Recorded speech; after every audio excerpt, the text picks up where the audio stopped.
Tenali double horse వారి వినాయక చతుర్థి శుభాకాంక్షలు. రుచికరంగా ఉంటుంది, అనుబంధాల్ని పెంచుతుంది. భారతదేశంలో పెద్ద పండుగ పిలువడే వినాయక చవితి అయితే ఈ రోజు దేశవ్యాప్తంగా కూడా ఘనంగా నిర్వహిస్తున్నారు. ముఖ్యంగా విజయవాడ ప్రాంతంలో గత కొద్ది రోజులుగా వర్ష ప్రభావం వల్ల కూడా లోతట్టు ప్రాంతాలు జలమైన నేపథ్యంలో కూడా అవేమీ పట్టించుకోకుండా కేవలం వినాయక చవితి మీద మొక్కుతోటి కూడా భక్తి శ్రద్ధలతో అయితే ఇక్కడ భక్తులు పత్రి కొనుక్కొని వారైతే పండుగ ఆచారాన్ని కొనసాగించే కోసం గట్టి పనులు అయితే చేస్తున్నారు. అసలు వినాయక చవితి యొక్క ప్రాముఖ్యత, అసలు వినాయక చవితికి ఈ పత్రిక ఉన్న సంబంధం ఏంటో మనతో పాటు మాట్లాడేదాని కోసం ఇక్కడ ఒక పూజారి గారు ఉన్నారు, శ్రీనివాస పూజారి గారు ఉన్నారు. వారు మాట్లాడి తెలుసుకునే ప్రయత్నం చేస్తారు. చెప్పండి, వినాయక చవితి అనగానే ముఖ్యంగా ప్రతి ఒక్కరు గుర్తొచ్చేది పత్రి. అసలు ఆ పత్రికి వినాయకుడికి ఉన్న సంబంధం ఏంటి? వినాయక చవితి అంటేనే అసలు పండగల్లో మొట్టమొదటి వినాయకుడిని ఎక్కువ కొలుస్తారు కనుక ఏంటంటే వినాయకుడు అంటేనే ప్రతి వాళ్ళకి ప్రాముఖ్యత. అంటే విఘ్నాలు లేకుండా చేసేదాన్నే వినాయక చవితి అంటారు. పత్రి అనేది 9 రకాల పత్రి ఉంటుంది.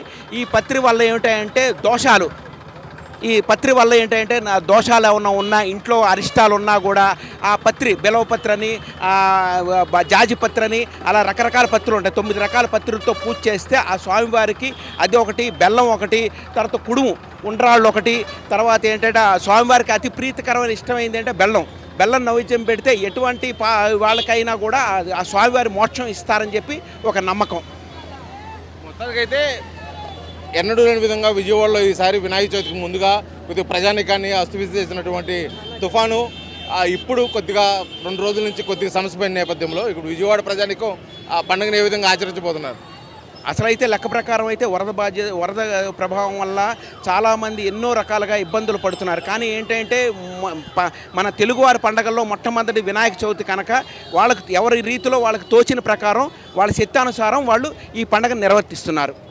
ఇది మొత్తానికి కూడా వినాయక చవితి పర్వదినాన్ని అయితే భక్తి శ్రద్ధలతోటి నిర్వహించేదాని కోసం కూడా ఇక్కడ ప్రజానికం అయితే గడి చూస్తున్నారు. ఇక్కడ ముఖ్యంగా వినాయక చవితి సందర్భంగా వినాయకుడికి పత్రిక ఉన్న మధ్య ఉన్న సంబంధం కూడా ఇక్కడ పూజారి అయితే తెలియజేసిన పరిస్థితి ఉన్నారు.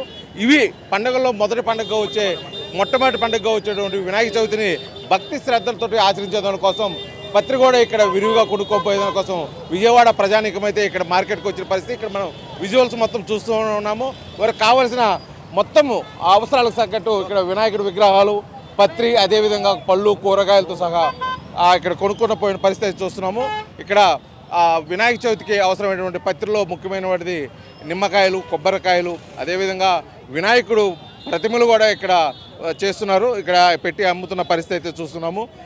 మట్టి వినాయకులు అంటే పర్యావరణానికి ఎటువంటి ఇబ్బంది లేకోకుండా ఉండేది కోసం మట్టి వినాయకులు విగ్రహాలు అయితే ఇక్కడ చిన్నవి తయారు చేసి అమ్ముతూ ఉన్నారు. అదేవిధంగా ముఖ్యంగా శుభకార్యాలకు వాడేటువంటి మామిడి ఆకులు, మామిడి తోరణాలు ఏర్పాటు చేసే కోసం, అదేవిధంగా అరటి బోధులతో కూడా చేస్తున్న పరిస్థితి అయితే చూస్తూనే ఉన్న పరిస్థితులు. మొత్తమే ఈ వినాయక చవితిని అయితే భక్తి శ్రద్ధలతో ఆచరించేదాని కోసం ఇక్కడైతే చిన్న పెద్ద తారతమ్యం లేకుండా ఉదయకాల సమయం నుంచి కూడా ఇక్కడ మార్కెట్కి వచ్చి కావాల్సినవన్నీ కొనుక్కొని పోతున్న పరిస్థితి ఇక్కడ అయితే ఉంది.